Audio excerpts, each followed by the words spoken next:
this point, Thomas Massie is also threatening to help Marjorie Taylor Greene to oust Speaker Johnson.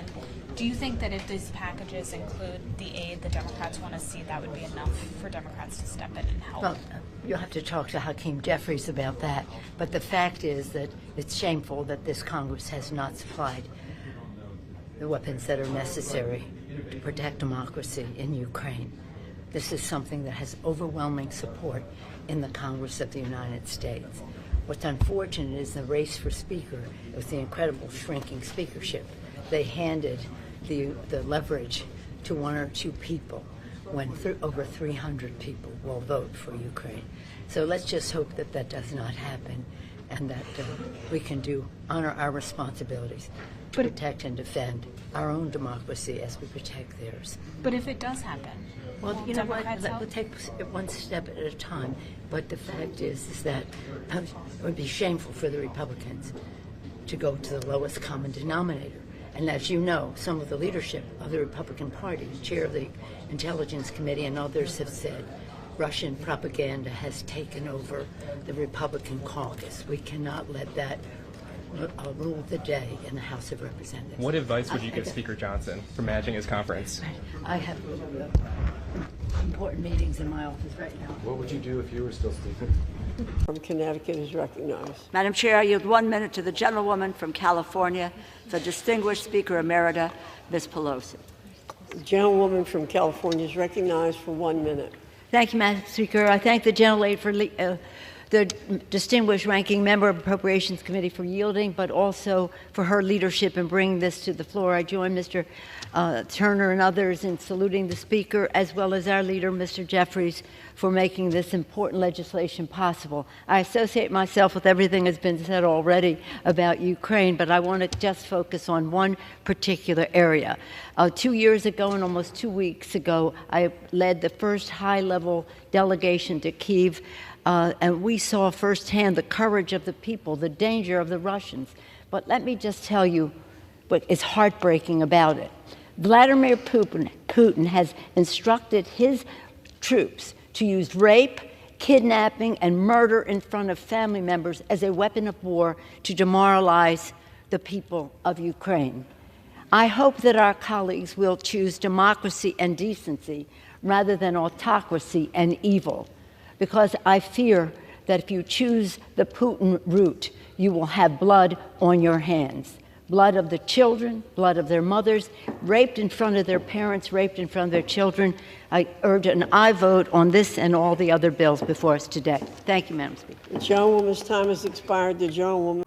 Mr. Speaker, I'd like at this point in time to yield 3 minutes to the Speaker Emerita of the United States House of Representatives.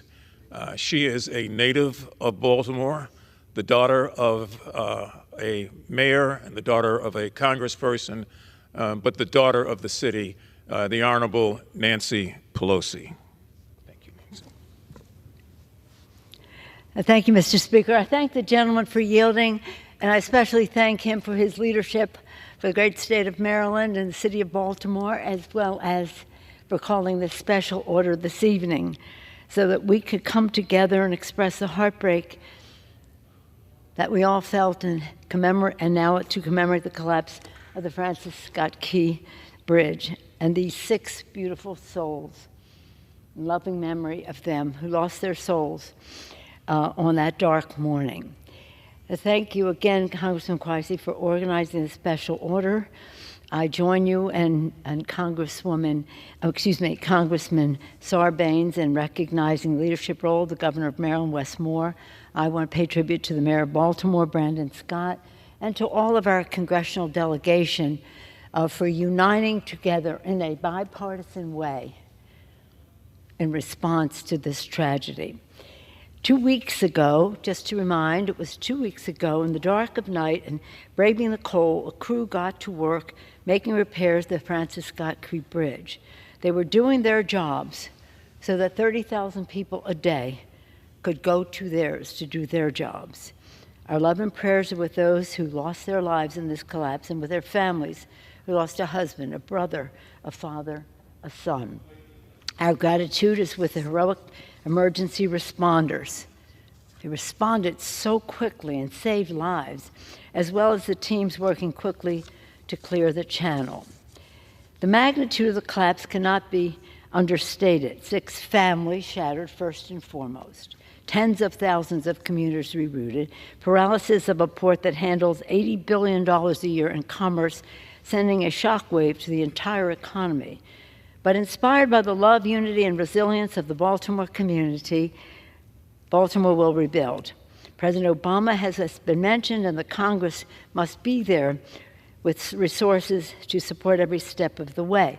And on that score, I would say that having been in this Congress for a long time, sadly, we have borne witness to many natural and other disasters that have befallen our communities, whether it was the bridge in Minnesota, whether it was a storm in Florida, whether it was Katrina in New Orleans, whether it was water damage in Iowa. The list goes on and on. But we've all been there for each other. Maybe not all of us, but most of us have been there. And this is a big, big tragedy, but in terms of cost, much smaller than many of the hurricanes and the rest that have happened in the rest of the country. But we can learn from them, whether it's unemployment insurance for the workers, whatever it happens to be.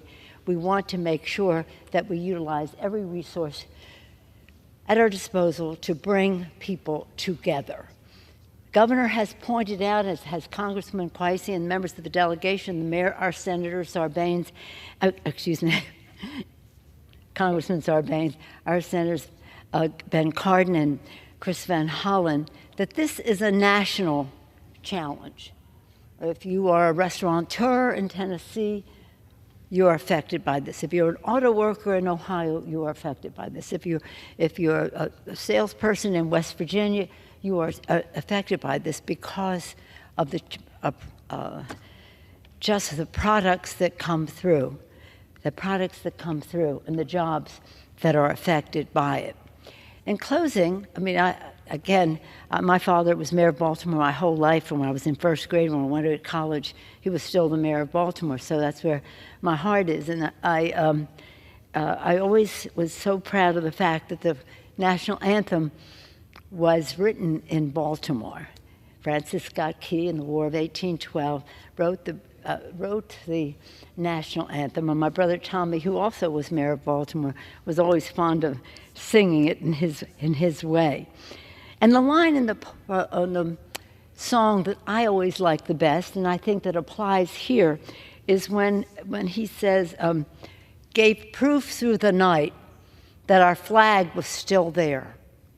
That's when I start cheering at the game. Not at the end, but at that point, as I just did at opening day in San Francisco. Those were the words penned by Francis Scott Key as he gazed upon the ramparts. Now a bridge bearing his name is near where those ramparts were. And as we rebuild, indeed, give proof through the night that our flag is still there. Our flag being our unifying symbol of our country, that we're all in this together.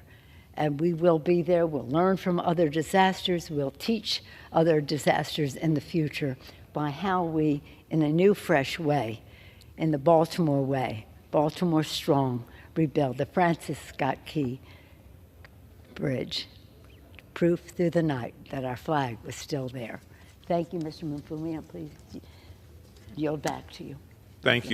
Mr. Chairman, it is my privilege to yield 2 minutes to the single longest serving member of the House Intelligence Committee ever, a member who, as my Republican colleagues regularly remind me, whose progressive bona fides are unchallengeable, and who came to this institution to fight for civil liberties. I yield 2 minutes to Speaker Emerita Nancy Pelosi. I thank you. Thank you, Mr. Speaker. I thank the gentleman for yielding. I thank him for his great leadership of the Intelligence Committee, and I thank our members of the Intelligence Committee for their important work to protect our national security on both sides of the aisle. Having served there, I know it's a place where we strive for bipartisanship. Mr. Speaker, as the gentleman indicated, I came to this committee in the early 90s, and my purpose was to protect the civil liberties as we protected the national security of our country. I had two purposes. One, to stop the proliferation of weapons, nuclear weapons, and secondly was, on a par with that, to make sure that we protect the civil liberties. In the course of that time, I have voted for legislation that is less than what I would have liked, but advanced the cause. The gentleman, both the chair and the ranking member, have put forth a very clear idea about why 702 is important, and I associate myself with their remarks. But I just want to say this. I went in the early 90s. I became the ranking member, the top Democrat on the committee, and for 20 years I was gang of 4 or gang of 8 in terms of receiving intelligence up until last year when I stopped being Speaker of the House. And for that whole time, it's been about what does this mean to the civil liberties of the American people. I had a bill that we brought to former President Bush was president that addressed some of our FISA concerns, didn't go all the way. This bill does. And in this legislation, there are scores of provisions that strengthen our case for civil liberties. Some of them improvements on existing law, some of them new provisions in the law to protect the civil liberties of the American people. So this Biggs Amendment seriously undermines our ability to protect the national security, and I urge our colleagues to vote against it. I don't have the time right now, but if members want to know, I'll tell you how we could have been saved from 9/11 if we didn't have to have the additional warrants. With that, I again urge a no vote on Biggs, a yes on the bill, and yield back the balance of my time. So let's address that. But for them to call for a ceasefire is Mr. Putin's message. Mr. Putin's message. Make no mistake, this is directly connected to what he would like to see. Same thing with Ukraine. It's about Putin's message. I think some of these protesters are spontaneous and organic and sincere. Some, I think, are connected to Russia. How are you doing? Thank you. The president today challenged Donald Trump to 2 debates. Donald Trump, what do you think about that idea? And are you concerned at all about the president's poll numbers? He's really struggling in a lot of swing states at this moment. I think the president's going to be the next president of the United States. I myself would never recommend going on a stage with Donald Trump, but the president has decided that's what he wants to do. I think the format he is suggesting is a good one.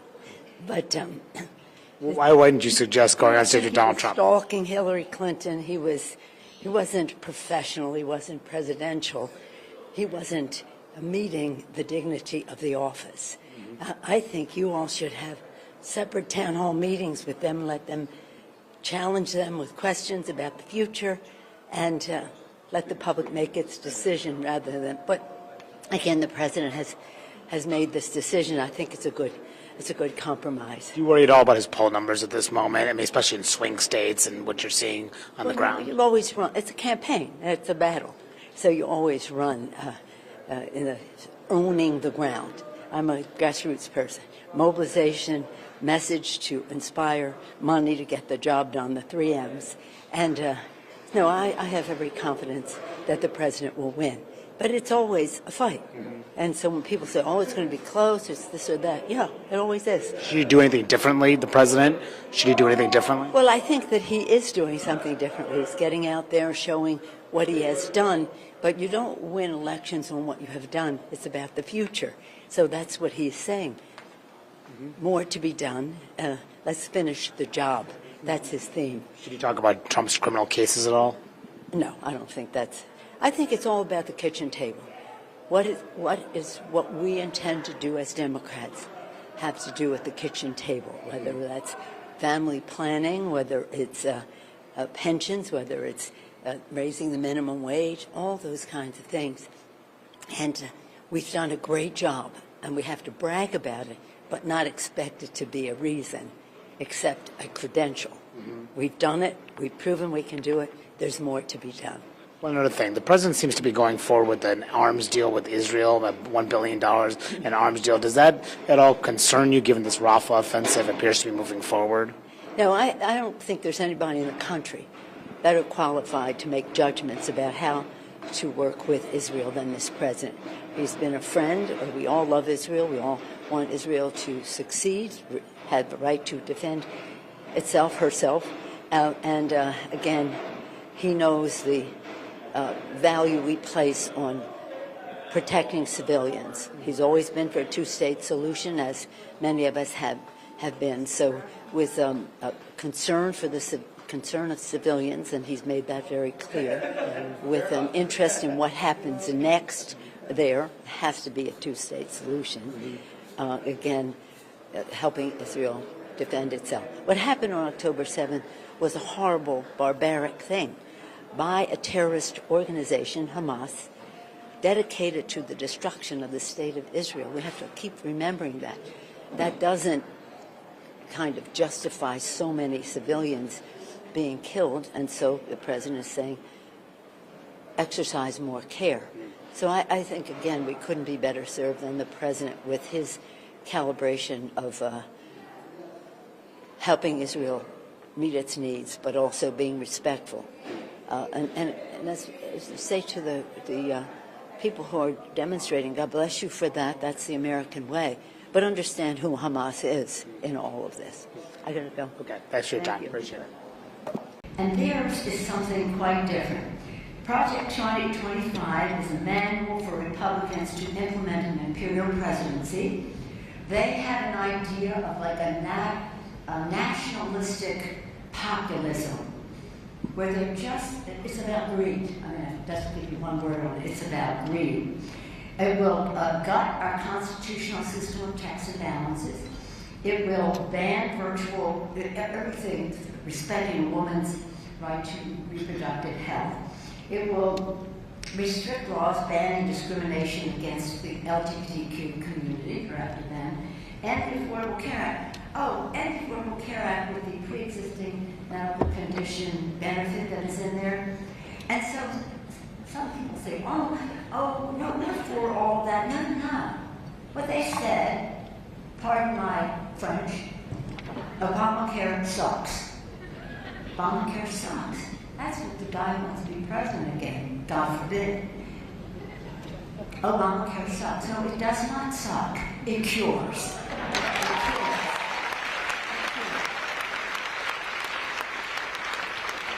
Cut Social Security and largely privatize Medicare by making profit-driven insurance company plans the enrollment and all of that. And you know, this last few weeks we've been celebrating, and the president will again early this next week, the 16th anniversary of the Civil Rights Act.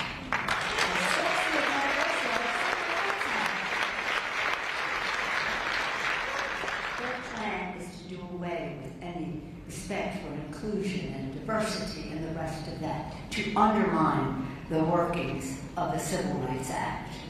So, again, that's just to name a few. It goes on, and I just get on. So they want to abolish the Department of Education, Homeland Security, NOAA, National Ocean and Atmospherics Administration.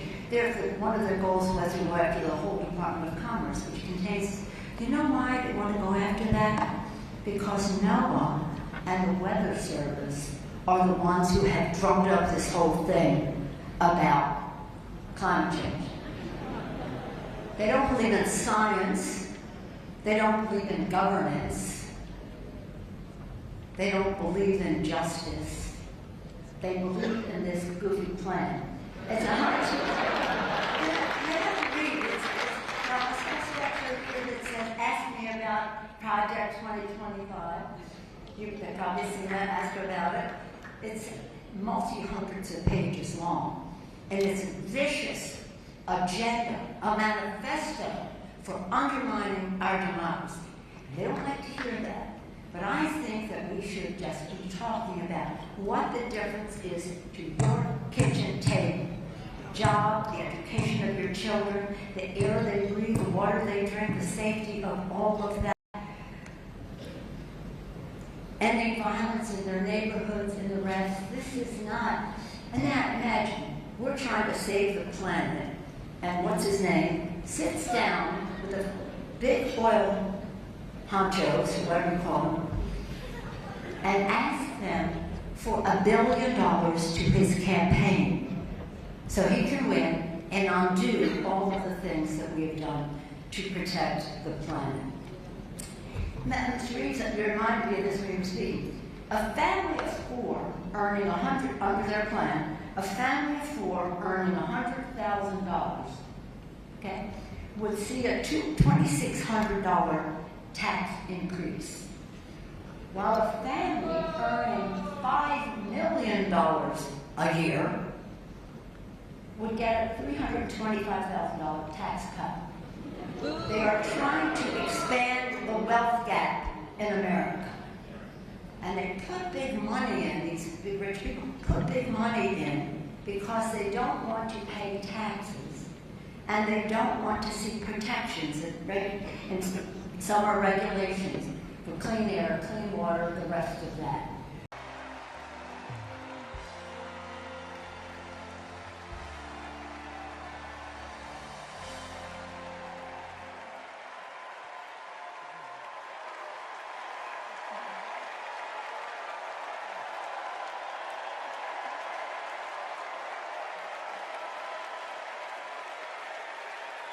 Hello, California.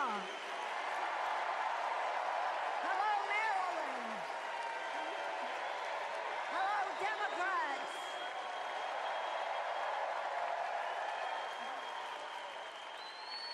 On January 20th, 2021, with the inauguration of Joe Biden and Kamala Harris, we established one of the most successful presidencies of modern times.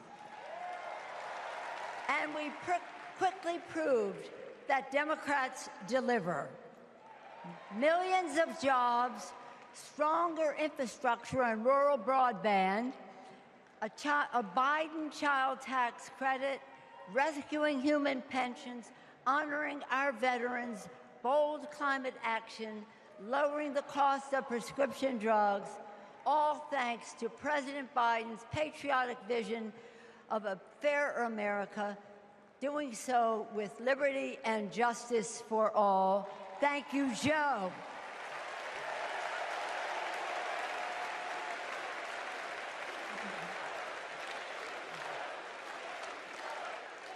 And I know that Vice President Harris is ready to take us to new heights. I've known Kamala Harris for decades. Personally, I know her a person of deep faith, which is reflected in her community care and service. Officially, she is a leader of strength and wisdom and eloquence on policy, most recently demonstrated fighting for women's right to choose. Politically, she is astute and strategic in winning difficult elections, quickly securing the nomination with dignity and grace, and choosing Tim Walz as our vice president. I had the honor of serving with Tim for 12 years in the Congress. He united Democrats, Republicans, and independents to turn a red district blue.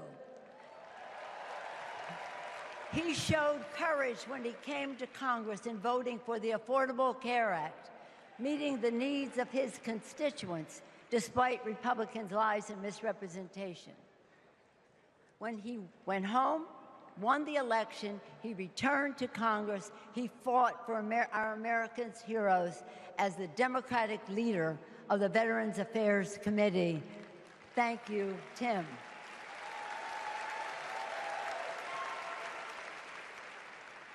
January 6th was a perilous moment for our democracy. Never before had a president of the United States so brazenly assaulted the bedrock of our democracy, so gleefully embraced political violence, so willfully betrayed his oath of office. Let us not forget who assaulted democracy on January 6th. He did. But let us not forget who saved democracy that day. We did. And thank God we had a Democratic House of Representatives then. We returned to the Capitol that very same night. We insisted on certifying the election results on the floors of the House and the Senate. And we demonstrated to America and to the world that American democracy prevailed.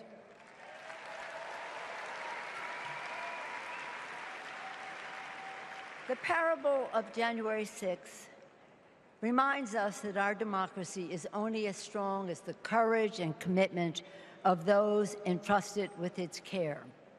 And we must choose leaders who believe in free and fair elections, who respect the peaceful transfer of power. The choice couldn't be clearer. Those leaders are Vice President Harris and Governor Walz.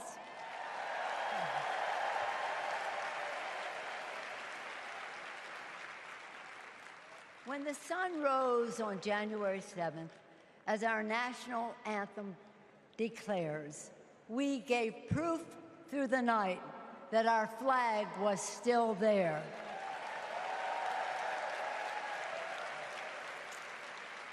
Now, in this election, we are called upon to do the same, to stand together, to reject autocracy, to choose democracy, and we will do so by electing a Democratic House with Hakeem Jeffries as Speaker of the House,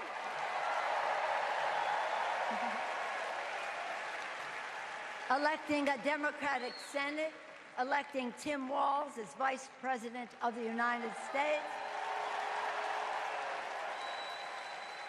and electing Kamala Harris as the President of the United States. Onward to victory!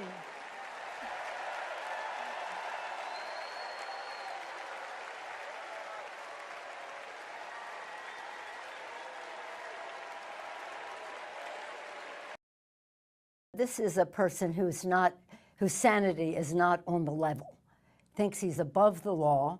He's a national security risk. Just listen to his own words about encouraging Putin to invade countries that may not have paid what he thinks they should pay for NATO dues, and that we will not honor our responsibility to NATO, Title V, to protect them, just as they joined in protecting us after 9/11. We would not honor our commitment to them. So we're dealing with somebody who's not on the level. We're not on the level legally, not on the level security, not on the level personally. Good morning. Good morning. Good morning, Michiganders. What an honor it is to follow two great Michigan women leaders. Yes, Governor, Gretsch, to follow your governor. She has been remarkable. Every time I hear her speak, I think sharp. Sharp in her message, sharp in her effectiveness, sharp in her state, sharp all around the country, bringing the message of working families, the message of Michigan across the country. Thank you for electing such a great, great governor as Gretchen Whitmer. Was she just wonderful to hear? And before that, we heard from another great Michigan governor, now a member of President Biden's cabinet. She has been so remarkable. Madam Secretary, thank you for what you are doing as Secretary of Energy. You taught us a lot as Governor of Michigan, and now talking about did you hear what she said? Never before in our country as history have so many people been working. That is as beautiful a compliment as that. Thank you for making all of that possible. My purpose here this morning is to sing the praises of two great great Michiganders. But I want to sing all of your praises because so much is riding on you, and you have taken the responsibility to not only make a better future or increase an already great future for Michigan, but have an impact on the rest of the country. Where Gary Peters is leading the way to hold and win more seats in the United States Senate. That's something. Thank you, Michigan, for Gary Peters. And we in the House fully intend to to win the House. But in order to win, you cannot add by subtracting. You cannot add by subtracting.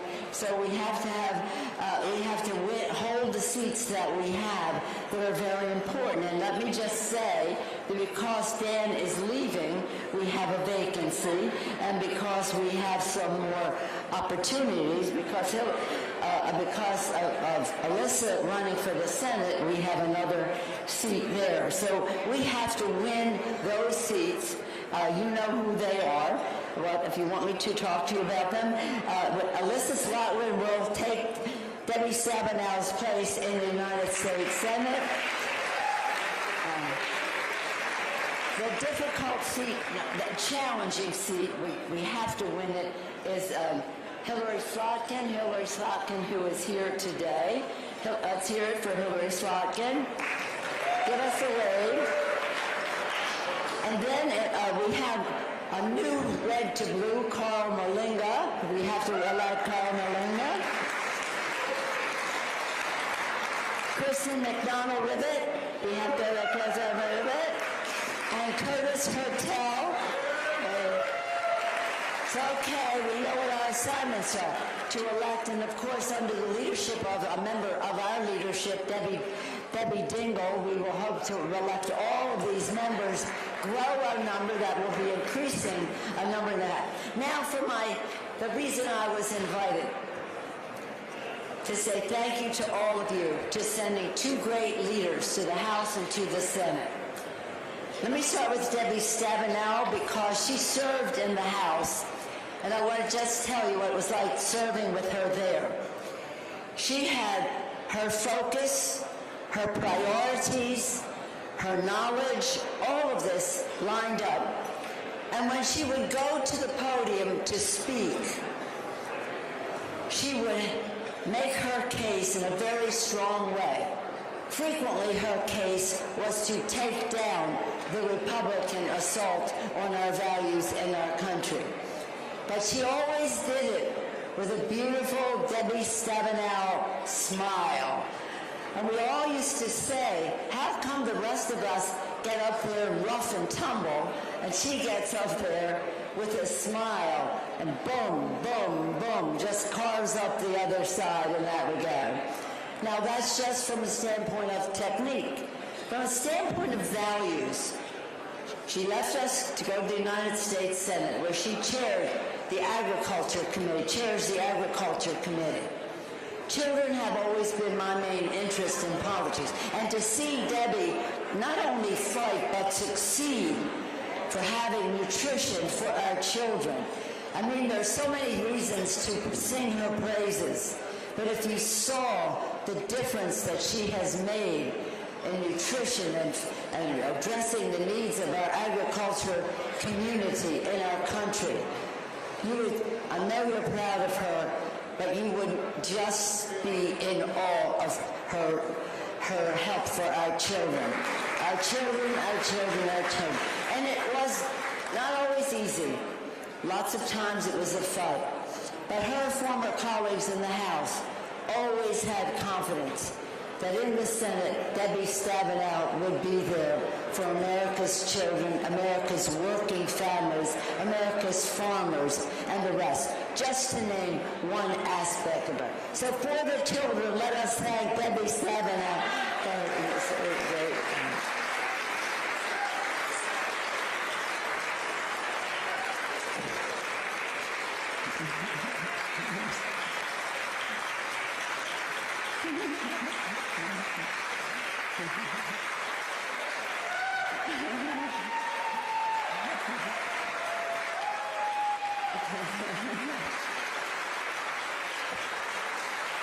that's just one example, but she rules on that. And now Dan Kildee. Dan Kildee, as you know, comes from a proud tradition, Michigan tradition, in the House of Representatives. His uncle, Dale Kildee, was just a remarkable, remarkable person.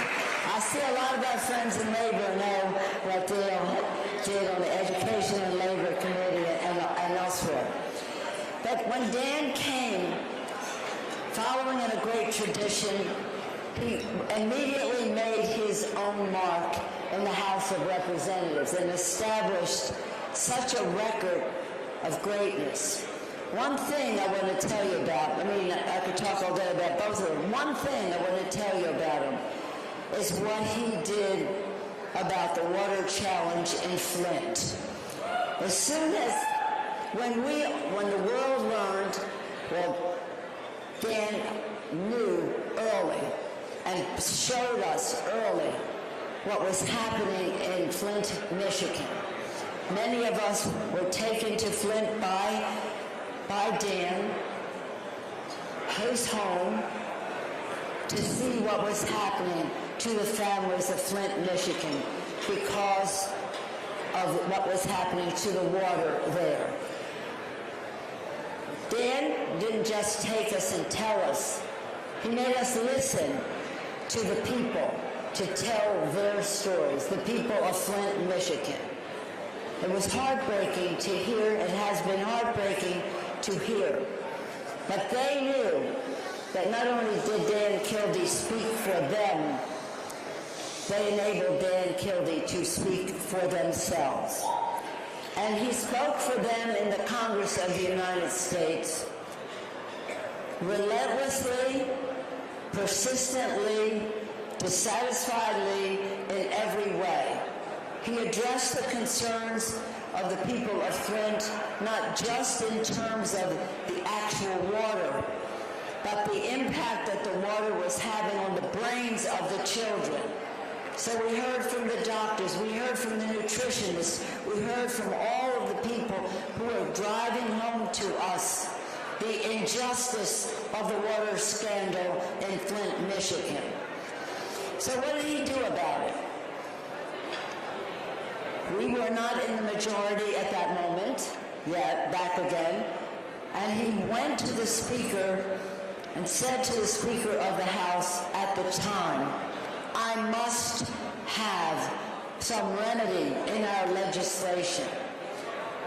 They were never sort of inclined to give us what we wanted on our side of the aisle.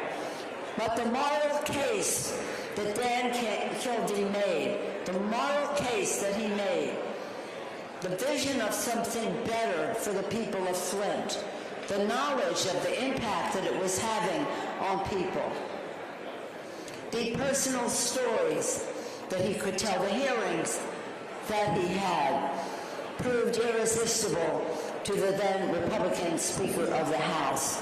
And in the legislation, Dan got what he was looking for in that legislation. This was quite a remarkable. I have rarely seen that skill, the mastery, the success. Now, along comes Joe Biden as President of the United States. All right? We have an infrastructure bill, and in that infrastructure bill, tens of billions, of $20 billion to clean up the water in our country. Not just in Flint, but learning from Flint for the children and the rest of the country. This was remarkable.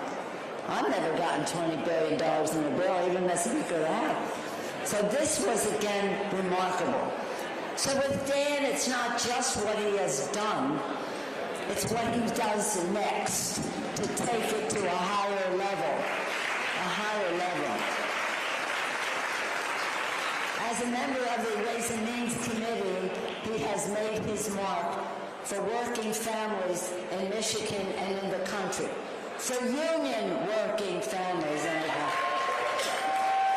For union working families.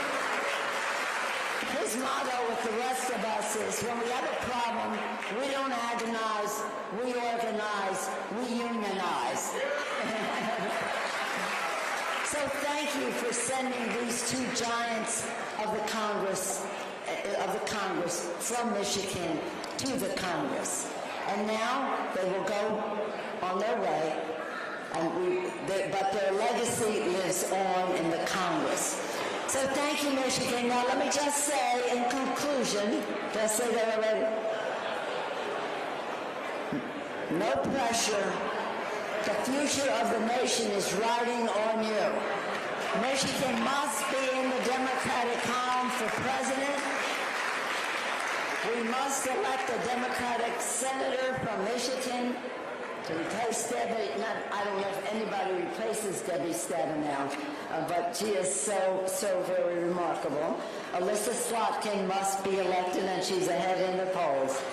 And please send us those Democratic House members to hold and to grow our Democratic majority in the House so that we can go forward for the people, for the children. Thank you, Michigan.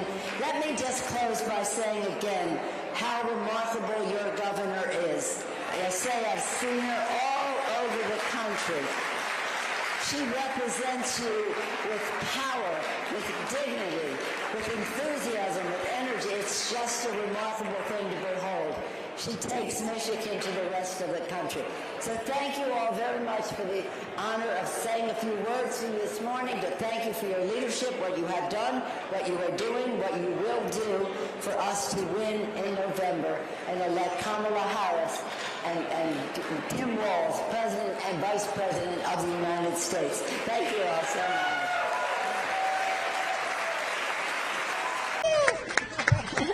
Thank you very much, Whip Clark, for your very, very inclusive and comprehensive presentation about what is at stake. Two different visions of America. America was truly blessed, has been, continues to be blessed by the wisdom and the magnificent leadership of President Joe Biden. With love, with love and gratitude, I salute President Biden for always believing in the possibilities of America. You know, when he said, when they say, what's one word?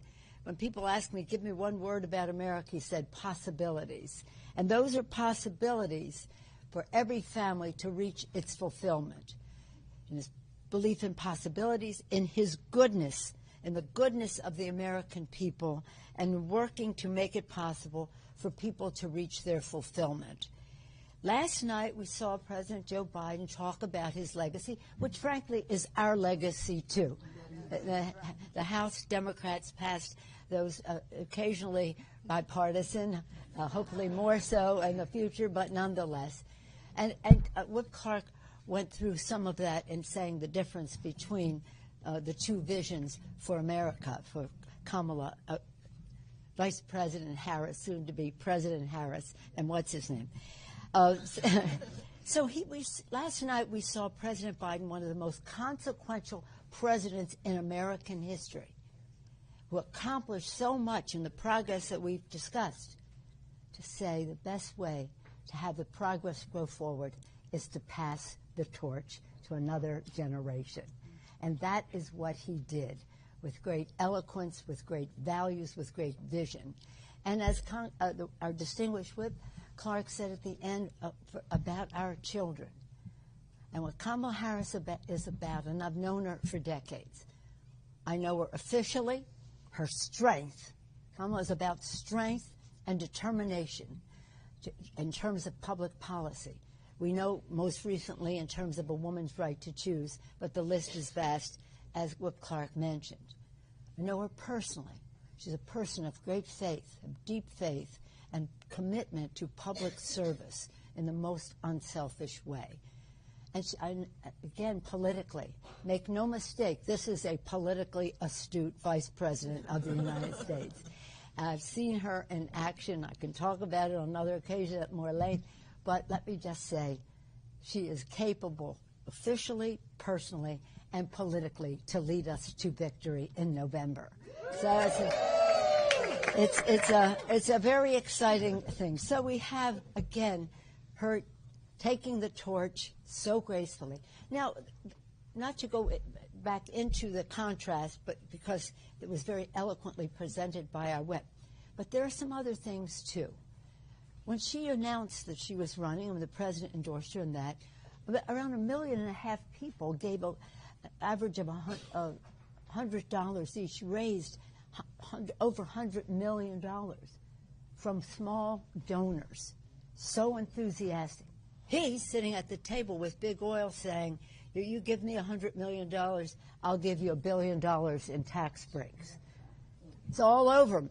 It's all over, what's your name? It's all over. That's not how Washington should run, and under Kamala Harris, people's voices will be heard in a very different way than you're trading at the table with Big Oil, Big Pharma, big guns, big money. It's about the people. So again, as Kamala, as our distinguished whip said, it's about what we're doing here for the children, honoring their aspirations. Instead of shutting down the Department of Education and Head Start and the rest of that, as their project 2025 will do. Instead, it's about honoring the vision of a democracy, the courage of our founders, the courage of our men and women in uniform to protect our freedoms, and again, the aspirations of our children. Are we ready? Are we ready? Now, as you know, we believe that when women succeed, America succeeds. And one of the champions of that motto is Congresswoman Joyce Beatty of Ohio.